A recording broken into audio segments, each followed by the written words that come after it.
Hi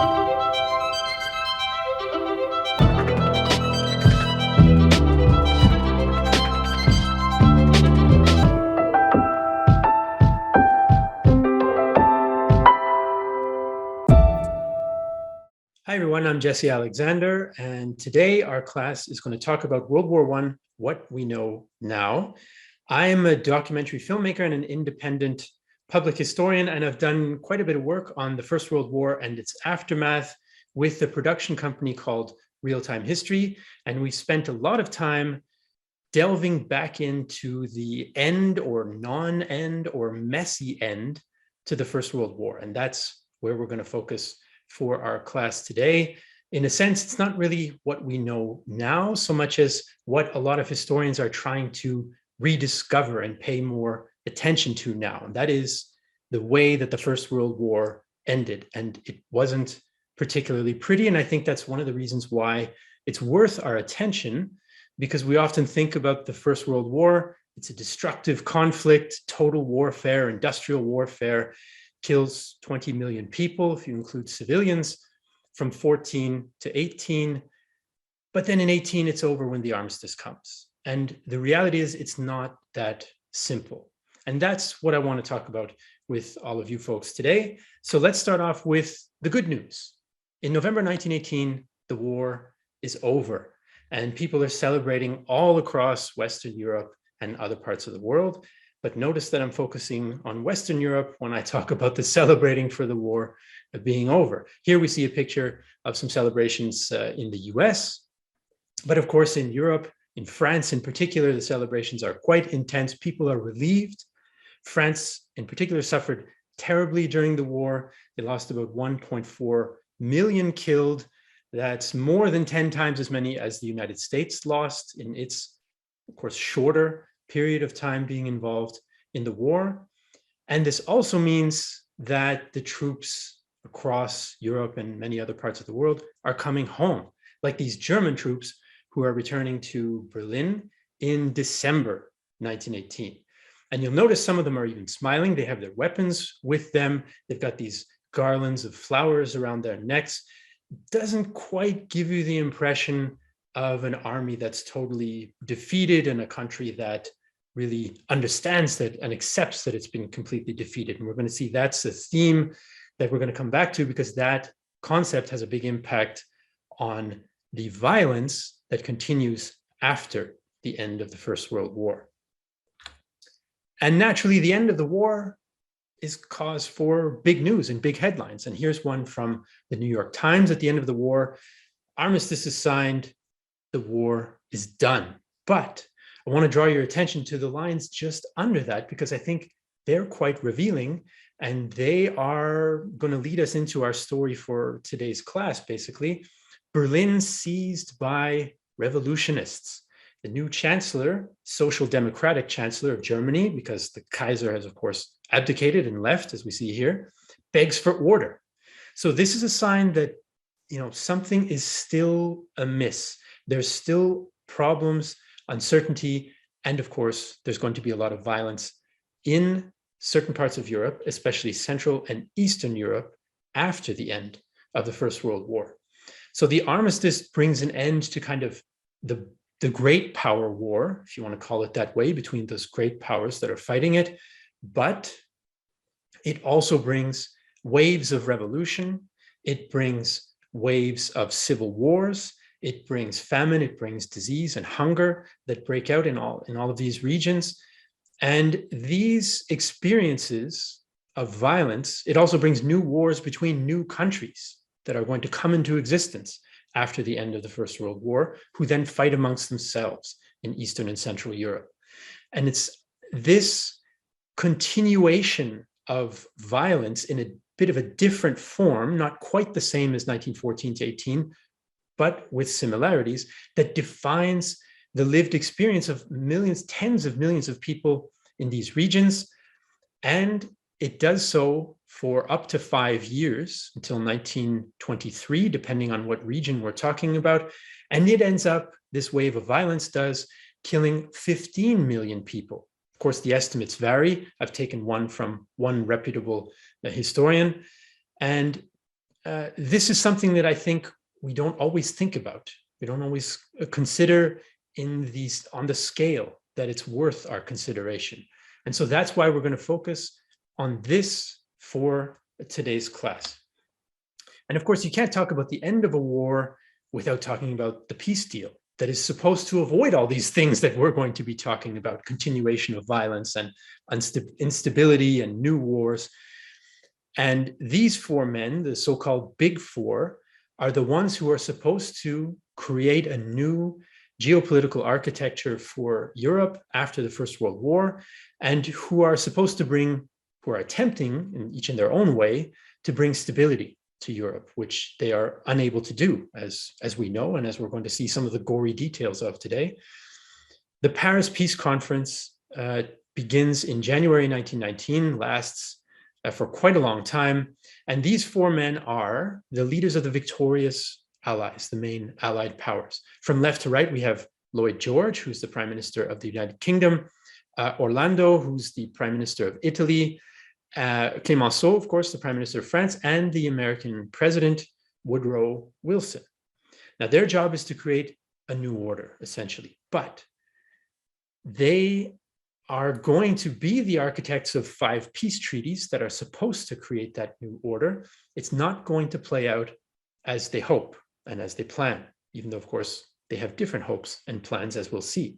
One key element of this new order that's supposed to bring peace and stability, in theory, to all of Europe are new states and borders. So let's have a look here at the state of affairs when the war ends. So this, in a sense, if you like, is old Europe. So the Europe that existed in 1914, plus the experience of war. So here we can see in the sort of peach color, the Allied powers, mostly, or the Allied controlled territories is more accurate. The UK, France, and Italy. Serbia is also, and Greece and Romania are also on the Allied side. And then we have the Central Powers who lose this war: the German Empire, the Austro-Hungarians, and just off on the corner of your screen, the Ottoman Empire as well. And we won't be able to focus too much on the Ottoman Empire today, but it fits this pattern of revolution and violence and new wars as well. I'll mention it a few times when it's most relevant. And then, of course, we have an outlier. On the right-hand side of your map, we have Soviet Russia, because, of course, Russia has already collapsed in 1917. And now, at the end of the war, is a bit of a, they don't fit in the international system. It's a Bolshevik Russia that's at the same time still fighting its own civil war. So these 3 empires in Europe, the Russian Empire, the German Empire, and the Austro-Hungarian Empire, the Russians, by the way, of course, were fighting with the Allies before they collapsed. The strains of the First World War caused these 3 empires, plus the Ottomans, to collapse and to be defeated. This region of Eastern Europe is devastated by the war. So before the violence that comes after the war, it's already suffered destruction of infrastructure, hunger, famine, and of course, an awfully dislocated economy. The war completely destroys the economy, and it destroys a lot of people's lives. There are millions of refugees that have been displaced as well. So this armistice that we see here, this is the snapshot of when the armistice is taken. So the Allies kind of advancing in the West and in the Balkans and in Italy as well.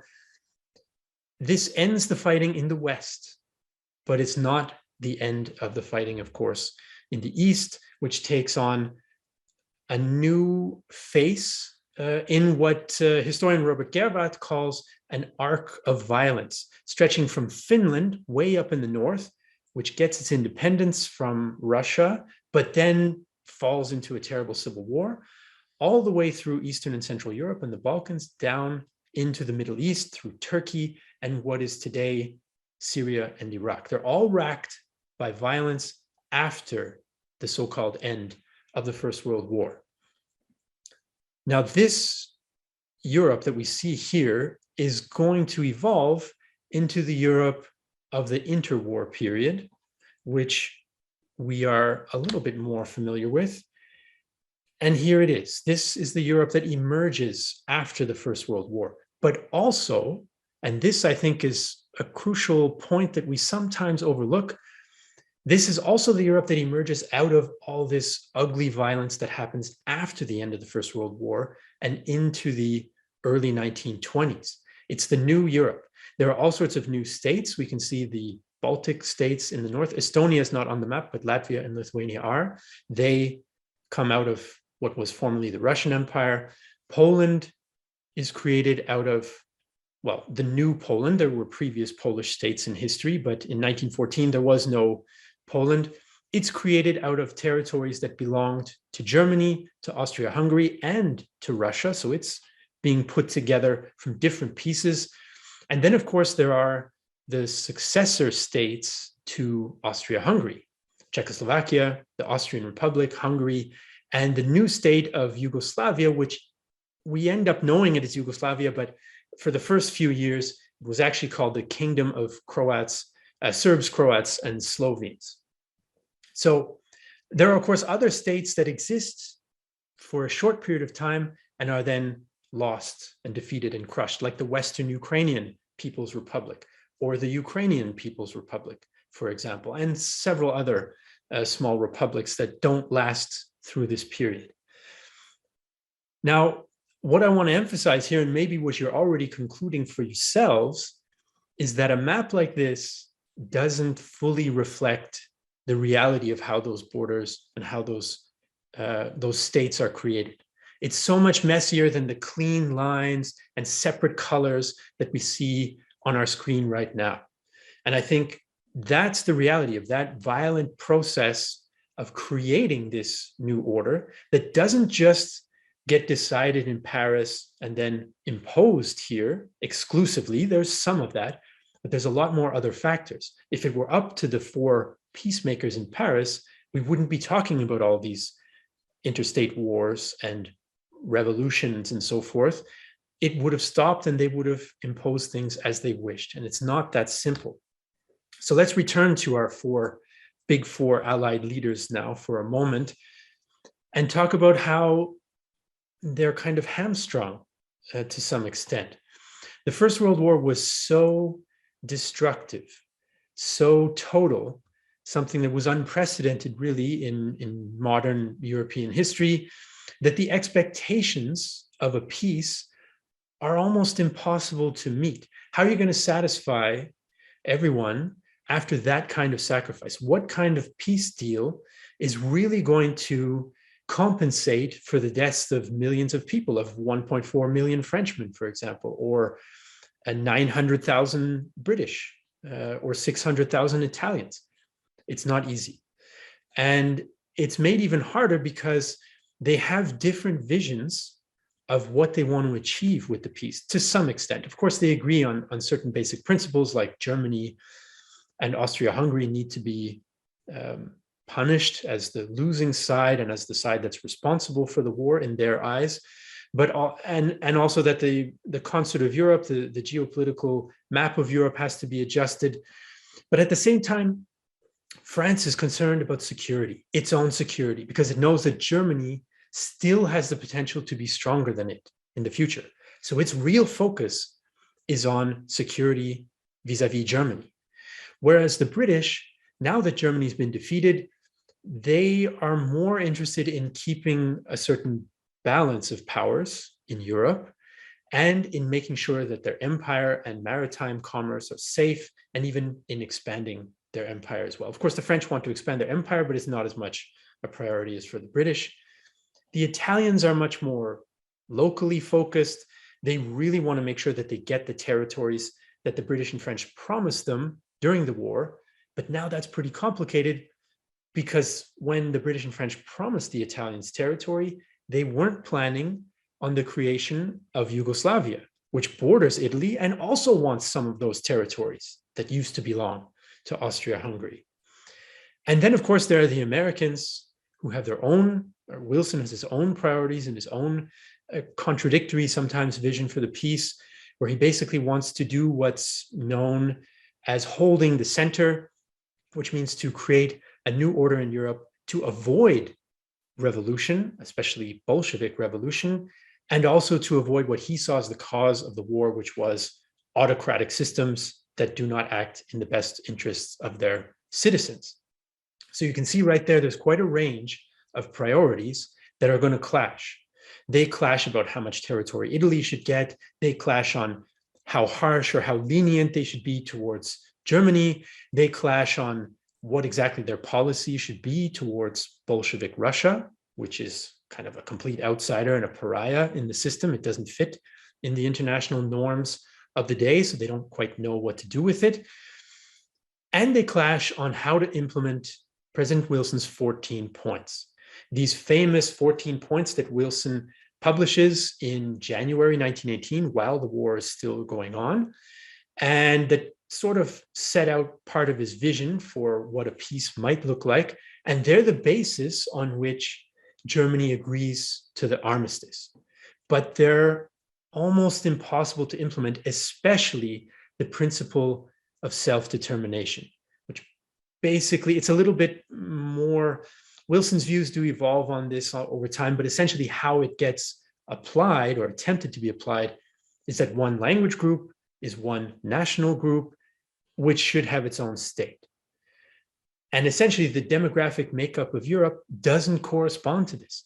People don't live in homogeneous groups on territories. It's mixed up all over the place. People's identities are also mixed. So this is a major headache for the peacemakers and also those who would want to found and expand their nation states in Eastern Europe at this time. And if you're one of these big four, you're also facing the problem that your own public, this is especially the case for the British, French, and Italians, who are more war weary than the Americans. Of course, they've been fighting for a lot longer and have suffered a lot more than the Americans have in this war. Their publics and their soldiers are tired of fighting, and they don't want to see their armies then sent over to Central Europe to try to impose peace and fight some more, or sent to Russia to overthrow the Bolsheviks, which was something that was talked about and considered. The voters in these countries don't want that.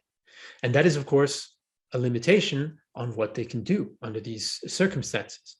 And the new countries in Eastern Europe that are in the process of being created by themselves and by the peace process in Paris here, they don't always toe the line. Even the ones that are new and friendly towards the Allies, like Poland or the future Yugoslavia, they have their own priorities and they don't always play along. They don't always do what the big four want them to do. Now, one of the main factors that's affecting the big four and affecting the entire situation in Europe after the First World War is the fear of this spreading. What you see on your screen right now. This is a photograph from Moscow in 1919. So it's already under Bolshevik control, and Red Army troops are parading through the streets of Moscow with their red flags, and some of their wives and other civilians are accompanying them. This is the Red Scare, the beginning of the Red Scare. There's a fear on the part of the publics, on the part of the new governments of these new states, outside Russia, of course. And there's a fear on the part of the big four that if they don't find a solution, if they don't crystallize these borders quickly, that Bolshevism will spread to other parts of Europe and cause more chaos and upend the international order. In addition, there's a humanitarian catastrophe that's happening in Central and Eastern Europe and the Middle East. And we see here two of the many millions of suffering people and refugees. These are refugees in Russia who are fleeing the violence of the civil war and revolution there. There are famines in Russia, in what is now Ukraine as well, in Lebanon, particularly bad, but even in cities like Vienna or Krakow. And of course, there's a massive typhus epidemic across Russia and some other parts of Eastern Europe as well. And this is another challenge that all these new governments in these new countries have, is to try to meet the needs of this humanitarian disaster. And it's a challenge for the peacemakers, the big four in Paris. After World War I, in fact, is the largest US humanitarian aid effort in all of history. And future President Herbert Hoover plays a big role in that. The Americans are everywhere distributing food and medical aid, including in Russia up until, I believe, 1923. It's a massive global scale humanitarian crisis, in fact. Now, let's take a deep breath and go back to our map, because I think in the midst of this chaotic period, it's helpful to look. Maps, as I say, can be deceptive, but it's helpful to at least have a visual orientation point here. There's chaos and there's violence everywhere in Central and Eastern Europe after the First World War is over, after November 1918. And I mentioned before, this map, it looks clean and it's not. Well, I tried to muddy it up, to dirty it up a little bit for you. The red circles on this map indicate a civil war or an uprising, civil unrest, or a coup attempt, whether successful or unsuccessful. And you can see the majority of the countries on this map, and I think I left out Greece, so we can add a little red spot on Greece as well, which suffers some coup attempts as well during this time. You can see how widespread this instability is. And the gray, the dark gray circles, these are the conflicts between states that come about. So you can see just how much friction there is, just how many disputed borders there are during this period of late 1918 to, let's say, approximately 1921 to 23, depending on the area. There are civil wars, there are border clashes, there are revolutions, there are uprisings, there are coup attempts. Some of the wars are ideological, to create a new social order, a Bolshevik-style revolution. Some of them are about trying to establish the nation state and extend its borders. Most of the new states that come into existence in 1918, most of the ones that we see here on this map that are new, or that have been defeated and need to renew themselves, like in the case of Germany, they mostly start off as democratic. Some of them stay that way, some of them don't. But mostly the November revolutions of 1918 are ones that bring fragile democracies into existence. There are different kinds of democracies. Some are to the left, like the social democratic government that takes over in Germany after the Kaiser leaves. Some are a mixture, like in Poland, where the basis is, of course, we want a Polish nation state, but the leading party, or the party of the head of state, is a socialist party, not a Bolshevik party, but a socialist party.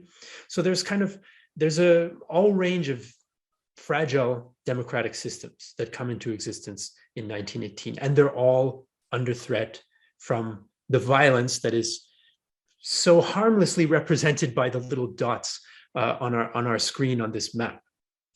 Crucially, they're so fragile that most of these states, most but not all, lose control over the monopoly of force. And the monopoly of force is something that really makes a state viable. I mean, there are other factors, but one of the main things that makes a state viable is that it has a monopoly on force. So the state is the one that controls the army, and the state is the one ultimately that controls the police. And those are the two institutions essentially that can apply force, that can use violence in a state, in an organized society. And most of these states lose control of that monopoly. And the old empires that they replaced had a lot of faults, there's no question about that, but they had a monopoly on the use of force, with very few exceptions. And so that is a massive change that has an impact on the lives of people in these regions. The first country to collapse, as I've mentioned, happens even before the war is over in 1917. It's Russia. And here we can see a few soldiers in Eastern Russia, in Siberia, during the Civil War, warming themselves over a fire. It's very difficult to tell what side they're on, because of course, it's not fully organized war of the type of 1914 to 1918, with clearly distinguishable uniforms and people of different nationalities, mostly on separate sides. They're likely from the white side, so the anti-revolutionary side, since an American army photographer took this picture, and the Americans had troops in Russia at the time, as we will see. So Russia collapses under the strains of the war, and they have two revolutions. one in March 1917, which ends up with a parliamentary government, a Russian republic. It doesn't last that long. It intends to become a democracy, but before it can really establish itself, because of the pressures unleashed by the war and by the weaknesses of the old imperial system, the October Revolution happens. And that's the revolution. Also, you could consider it a coup as well. The Bolsheviks take over under Lenin, right? This is a name that we're all familiar with, I think. And so when the Bolsheviks take over, that really unleashes civil war in the country. And so from 1918 till 1922, there's a massive civil war in Russia. And there's not only two sides. There's not only the whites and the reds, the whites being against the Bolsheviks and led by former Tsarist generals, and the reds being led by the revolutionaries like Lenin or Trotsky. There are many other groups as well. There are groups that create their own small states for a short period of time. In the Caucasus, for example, or the Cossacks create their own state in the Kuban region in southern Russia. There are also peasant groups, and there are even anarchist groups that control a wide swath of territory. For example, this anarchist group is known as the Black Army, and they control large parts of eastern Ukraine, of course, a region that is in the news again in our day, during this civil war before they're eventually defeated by a combination of fighting both the whites and the reds. Now, eventually, the whites lose the civil war, even though they have allied support. But of course, it's a devastating conflict for Russia that kills more than 3 million people over the course of that time. And the revolution and civil war in Russia is really a catalyst for a lot of the other violence that happens, because the far left groups in the rest of Central and Eastern Europe are inspired by what happens in Russia and want to imitate it, want to have a Bolshevik-style revolution in other places. And this image that we see here is the Soviet. Soviet in Russian means a council, so a grouping of people who make a decision as a group.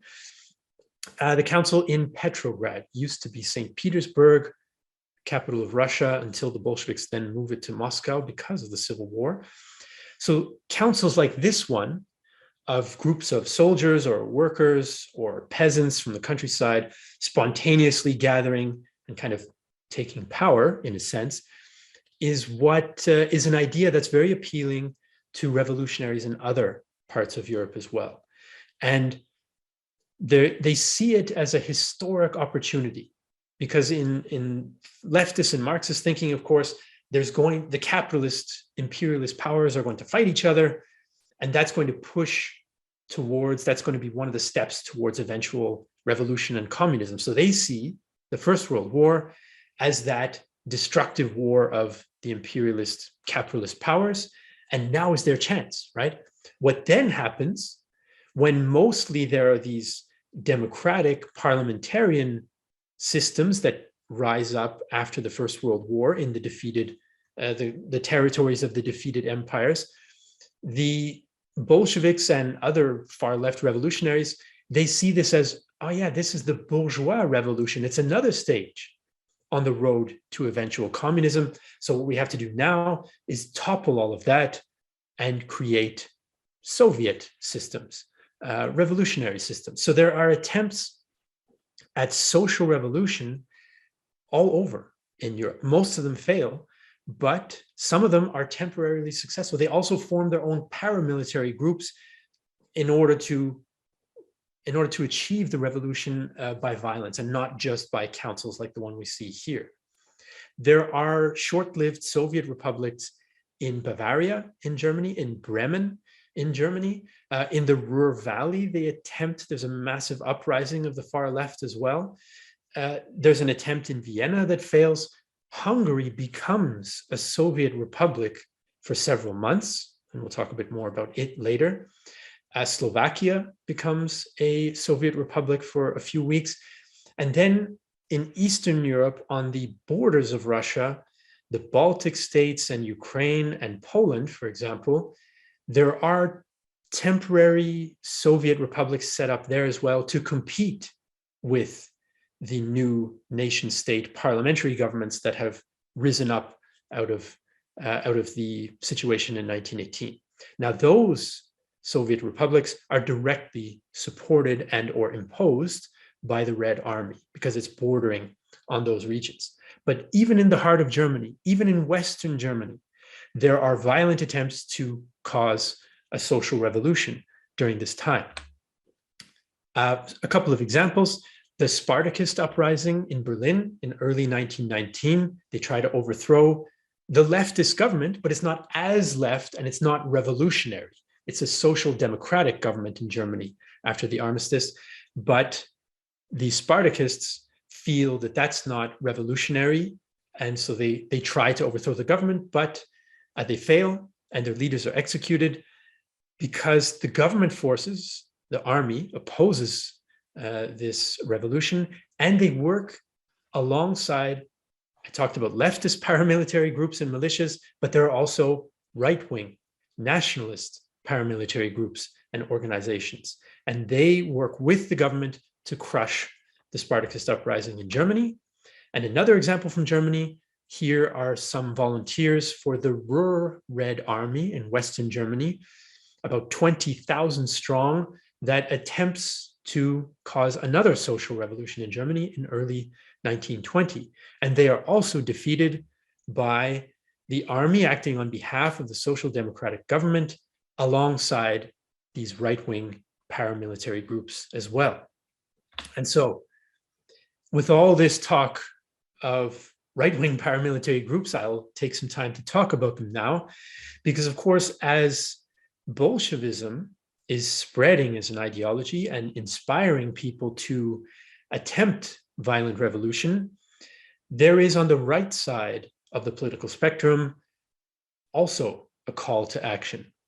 And it bases itself on anti-Bolshevism, also anti-Semitism, and of course, this resentment at the defeat in the First World War, that the defeat was caused by a stab in the back, and this famous stab in the back myth that socialists and Jews and Jewish communists are the real ones responsible for the defeat of Germany or of Austria-Hungary or of the Russian Empire in the First World War, rather than the fact that they lost the war to enemies that defeated them.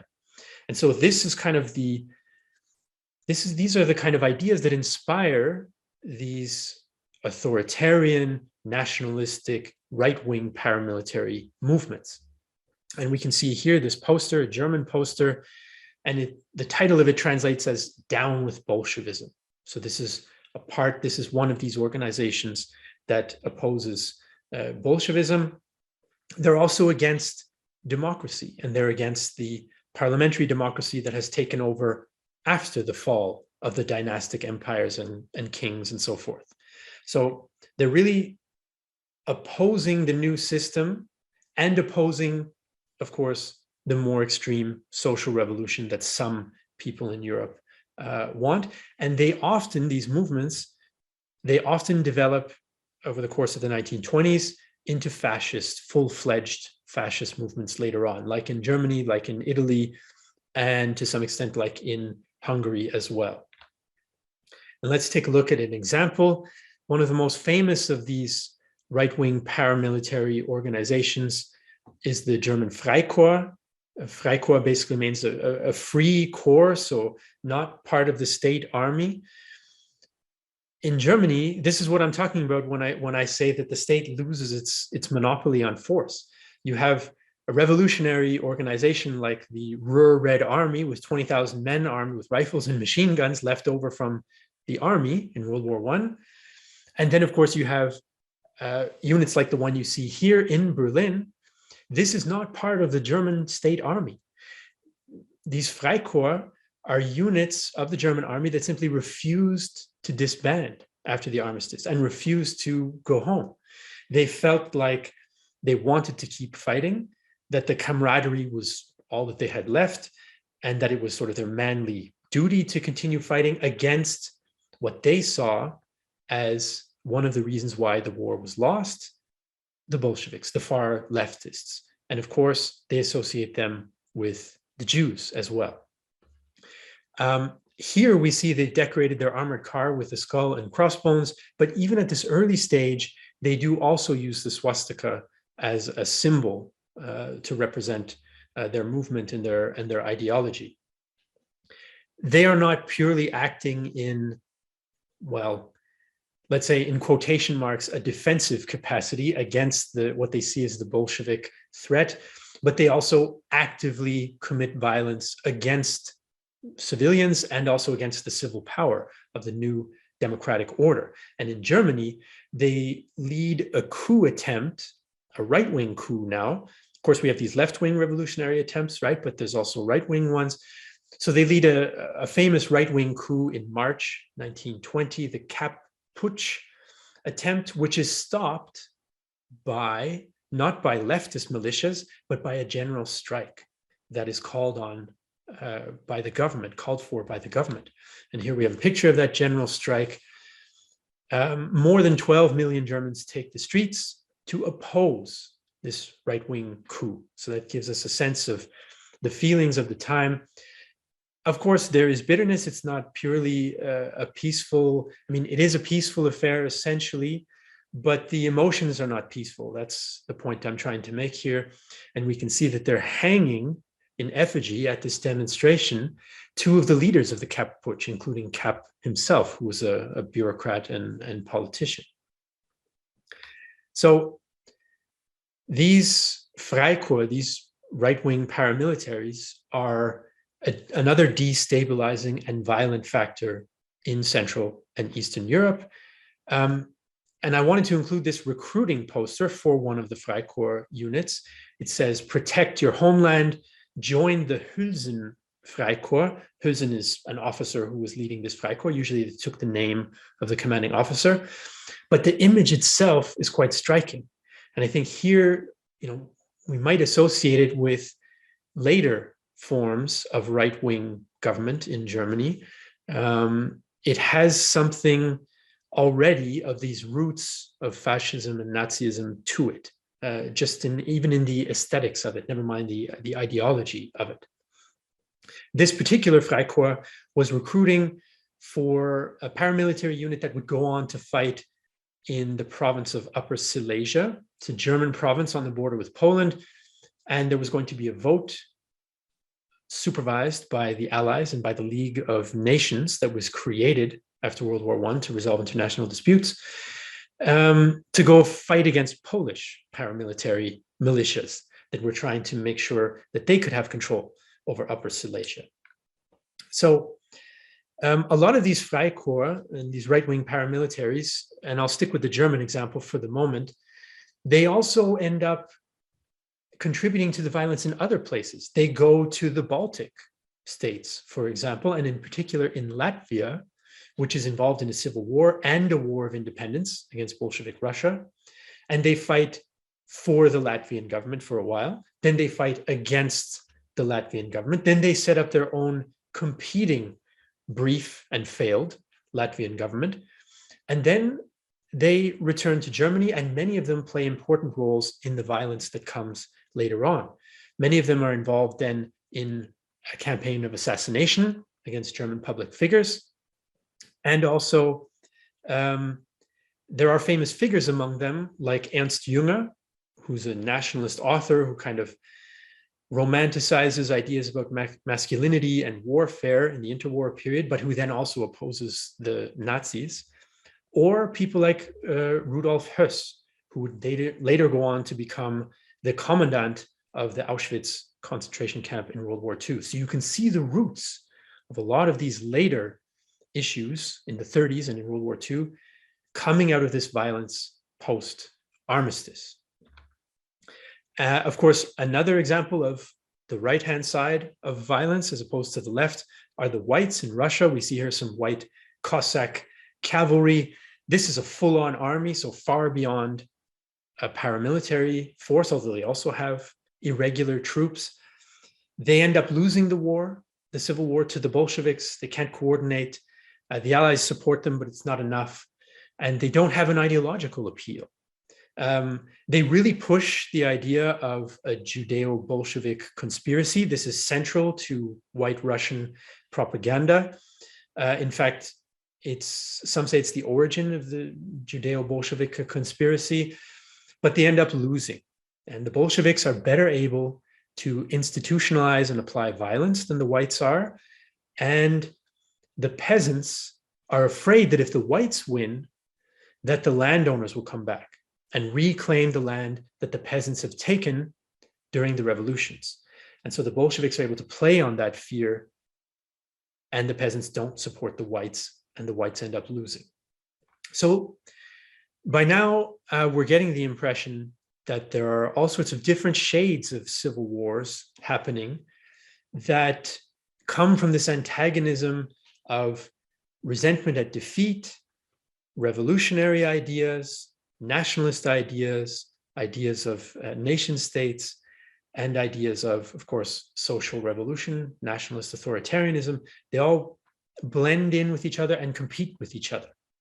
But what about the civilians in the midst of all this chaos, right? What about the people who don't necessarily want to join the army, which was the initial preference of the men in this picture in Russia? Civilians are caught up in all of this, and they participate in all of this in a way that is different than the First World War, different than 1914 to 1918. These are peasant rebels in Russia. They rise up against the Bolsheviks after the whites are more or less defeated, because once the Bolsheviks get the upper hand, they then apply the Red Terror, they apply violent political terror onto the peasants in the countryside in order to control them and establish a control over the country and reduce peasant autonomy. So the peasants rise up in several massive rebellions, which are then defeated by the Bolsheviks. So in a situation where we have these ideological wars and civil wars, whether it's based on nationalism, whether it's based on Bolshevism, whether it's based on authoritarian nationalism, as opposed to parliamentarian, sort of patriotic nation-state forming nationalism, it's an existential fight. The rules no longer apply as they still mostly did in World War I, with some exceptions. The idea is not necessarily to defeat the enemy's army and impose a peace settlement on them. The idea is to annihilate the enemy, and the enemy is everyone in the other group, not just the people carrying weapons from the other group. And this is kind of an extension of the totalization of warfare, is what it's often referred to, beyond even what we saw, ideologically speaking, in the First World War. So peasants are often, not only peasants, city dwellers as well, civilians are often forced to pick a side. Violence comes to their area, and then they are categorized by the people perpetuating the violence, perpetrating the violence.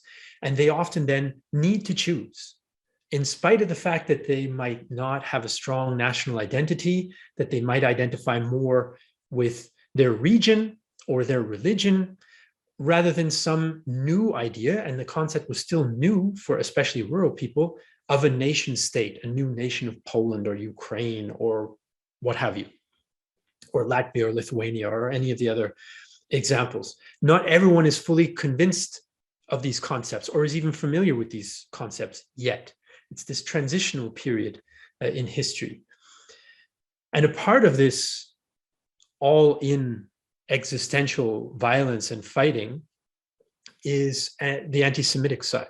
As I mentioned, it's a big element of propaganda, but that translates into actual violence. In particular, on the territory of today's Ukraine, where there's a large Jewish population, during the Russian Civil War and the Ukrainian Wars of Independence and the Polish-Soviet border war, there are hundreds and hundreds of pogroms that take place. And a conservative estimate is that in the course of these post-war years, at least 150,000 Jewish civilians are killed by the White Russian movement, by Ukrainian nationalist forces, and also to a lesser extent by the Red Army, even though, of course, it was officially atheists and there were many Jews serving in its ranks, and also by the Polish army, even though there were Jews serving in its ranks and it didn't have an official policy of anti-Semitism either. The White Russians, on the other hand, definitely do. And so this kind of lack of distinction between civilian and soldier and this ideological kind of existential fighting that's happening across the region, in spite of the fact that many people don't feel that their neighbors or the people 3 towns over who happen to speak a different language are their enemy, because they weren't before. We were all in the same empire. We all kind of had the same rituals in life of economic life, of political life with the Tsar in far off Moscow or the Emperor in far off Vienna. This dynamic is one of the reasons why some historians, including German historian Jochen Böhler, consider this a Central European civil war, and that's an interesting way of looking at the conflict as a whole, rather than dividing it up into little national conflicts. But of course, there are conflicts between the new states. And I've put up this map so we can see here. The former Russian Empire is the pink, the former German is the green, and the former Austro-Hungarian is the blue. And we see just some of the interstate wars indicated by the arrows here. They can have an ideological element where one side's Bolshevik and one side isn't. That can be, and other times there's fighting between 2 democratic regimes. It's a free-for-all, essentially, during these years. And I'll give you a very brief summary of some of them. Romania, Czechoslovakia, and Yugoslavia end up fighting against Hungary. Poland ends up fighting against the Western Ukrainian Republic, that then pretty much ceases to exist. Poland ended up fighting against Bolshevik Russia. It fights against Lithuania. It fights against Czechoslovakia, and it fights unofficially against Germany with these militias. The second Ukrainian People's Republic fights against Russia. The Baltic states all fight against Russia. And there's even an unofficial border clash between the Republic of Austria, German Austria on this map, as it was briefly called, and Yugoslavia. And of course, there's a massive war between Greece and Turkey, but we'll leave the Middle East more or less aside for another time.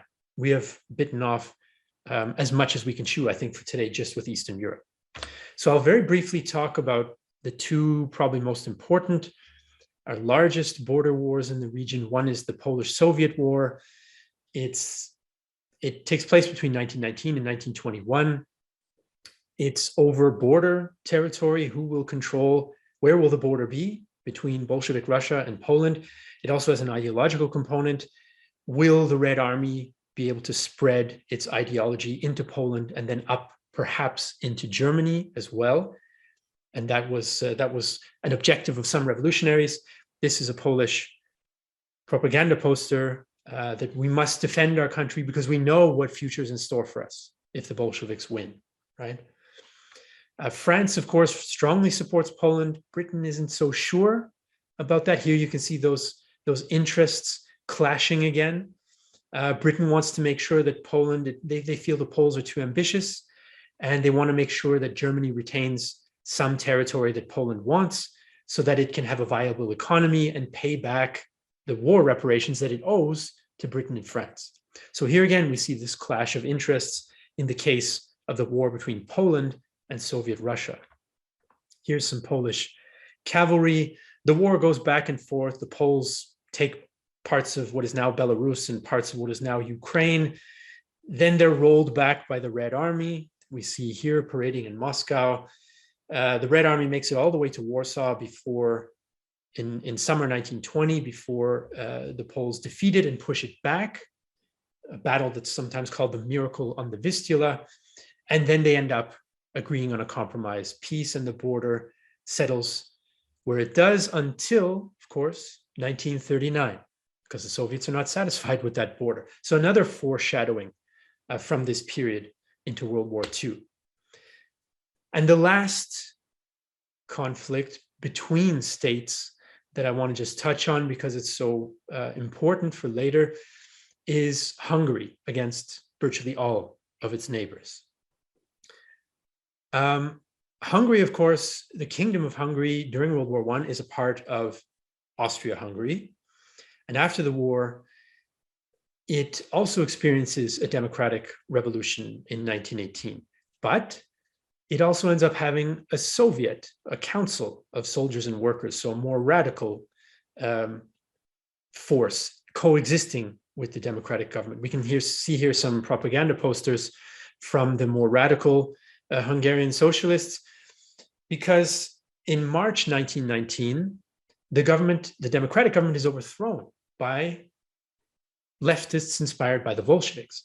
And Hungary becomes, for a few months, another Soviet republic, just like Soviet Russia.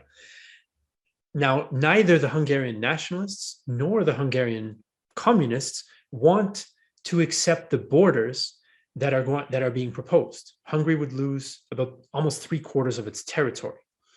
So they make common cause. They end up fighting together, oddly enough, to protect, as they see it, those borders. But the Bolsheviks, who are in control of the government, they still end up with this ideological extremism. So here we have one of their paramilitary groups known as the Lenin Boys, who end up imposing a red terror on parts of the country. And there's this inherent tension, of course, then inside Hungary because of the civil strife and civil conflict and revolution, and all the neighbors who want to force Hungary to accept the new borders and allow them to annex its former territory according to the peace deal. And so here we have Romanian troops marching into Budapest, the capital of Hungary, because all the neighbors end up fighting with Hungary, Czechoslovakia, Romania, and Yugoslavia, and defeating Soviet Hungary, even though it also had the support of many nationalist right-wing Hungarians at the same time. Here again, the Allies are divided. The Italians want to support the Hungarian Soviet Republic because they're in a dispute with Yugoslavia over the border. The French, on the other hand, want to support the neighbors, in particular Romania, because they see it as a future ally of theirs in Eastern Europe, potentially one day against Germany. So the neighbors invade Hungary, they overthrow the Soviet Republic, essentially it collapses then, and the right-wing paramilitary groups in Hungary take over, and they install, the Hungarian White Guards install an authoritarian regime in 1920 that eventually joins Germany in World War II on Nazi Germany's side, and in 1920 leads a white terror targeting communists and Jews. So we can see these patterns coming again and again. And of course, the wild card in all of this that I won't spend too much time on is that there are Allied troops in all these areas from these reluctant Big Four, to bring it back to the peace conference. Here are some French troops stationed in Russia before they're going to fight the Bolsheviks. Here are some American troops in Siberia in Eastern Russia, marching in Vladivostok. And across the street from them are Japanese troops, since Japan also sent troops to Russia, since it was on the Allied side in the war. They're eventually withdrawn from Russia, but that helps to poison the legacy of international relations with the Soviet Union as well later on in the interwar period. So to finish up, I want to end again on our deceptively clean and tidy map of post-World War I Europe. I hope that after today's class, we can now all appreciate and understand how this map did not get to be this way just like that. That there was this massive wave of violence and revolution and ideological violence and interstate war in Europe after the end of World War I. And it's something that I think we don't pay enough attention to when we think about this period, but it's critical to understanding why Eastern Europe develops the way it does and why European history takes the course that it does later in the 20th century. So thanks very much for your attention. I hope you enjoyed it.